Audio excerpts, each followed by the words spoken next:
Today on your Sonoma State News. Have you been wondering what's happening with the building of the Student Center? Well, stay tuned and we'll tell you how people are feeling about it.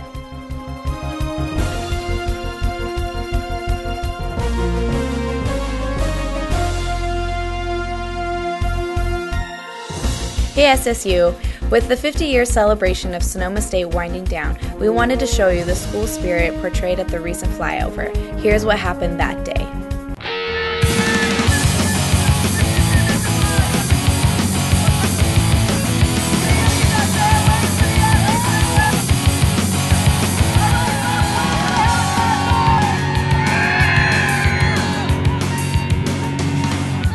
And we once brought you a story about studying within the United States. Well, earlier this semester, I was able to get some information about options for studying abroad. I interviewed some helpful sea wolves. I studied abroad in Paris, France last year, 2010-2011, and it was a wonderful experience. Once a year, different organizations come onto the Sonoma State campus and tell students about the different programs that they can study abroad with. We're here today talking to them to see about what the different options for students are.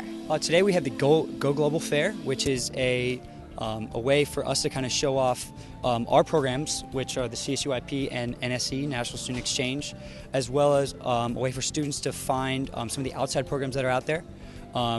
Behind us is our tables from about 30 different outside programs going to almost every country in the world.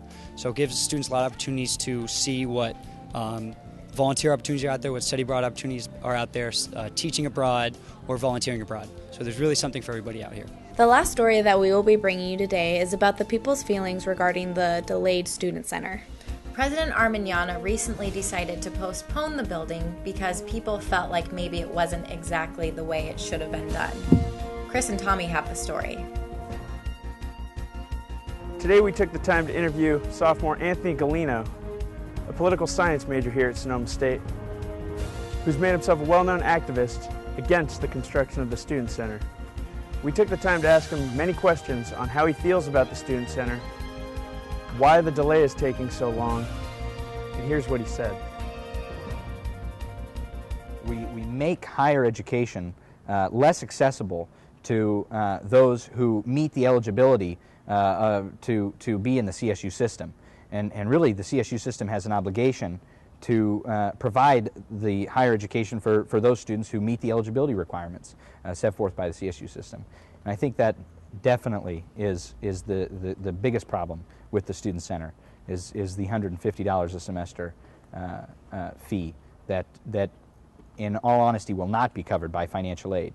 You know, I would say that there's a lot of students that probably are opposed to the Student Center from what I've talked to.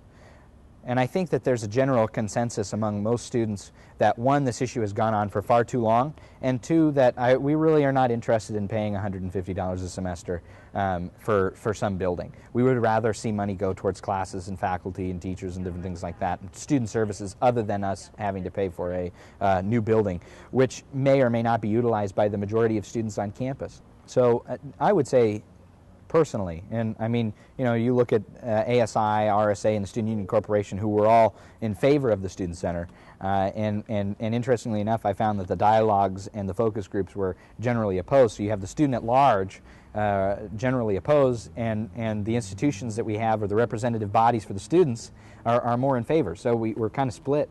You know, we would like to think in theory that those bodies represent the student voices, but unfortunately when there's such, in favor of the Student Center, and then there's these dissenting voices from the majority of focus groups and dialogue groups, we tend to question or call into question whether or not they really do have the students' voices at heart, or if it's something else. I'm Tommy Franich, here on campus, getting the viewpoints of students and their opinions about the Student Center. I feel like the Student Center will bring a more university feel to Sonoma State that I think it lacks a lot of the times. What do you think of the current delay they're having on the groundbreaking?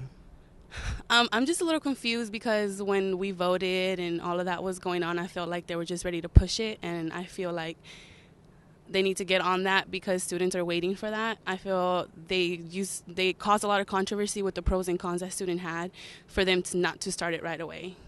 Just raising the cost of education.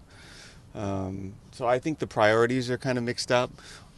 on this campus as far as trying to make it kind of an elite school and an expensive school.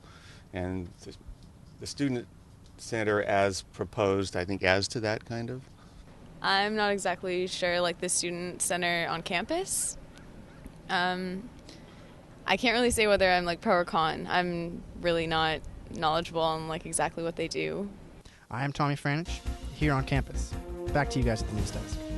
We attempted to contact Alex Boyer, the ASI president, but he was unavailable for the interview. This concludes yet another Sonoma State News section. I'm Asia Haydenmeyer. And I'm Natalie Weber. We'll see you next time.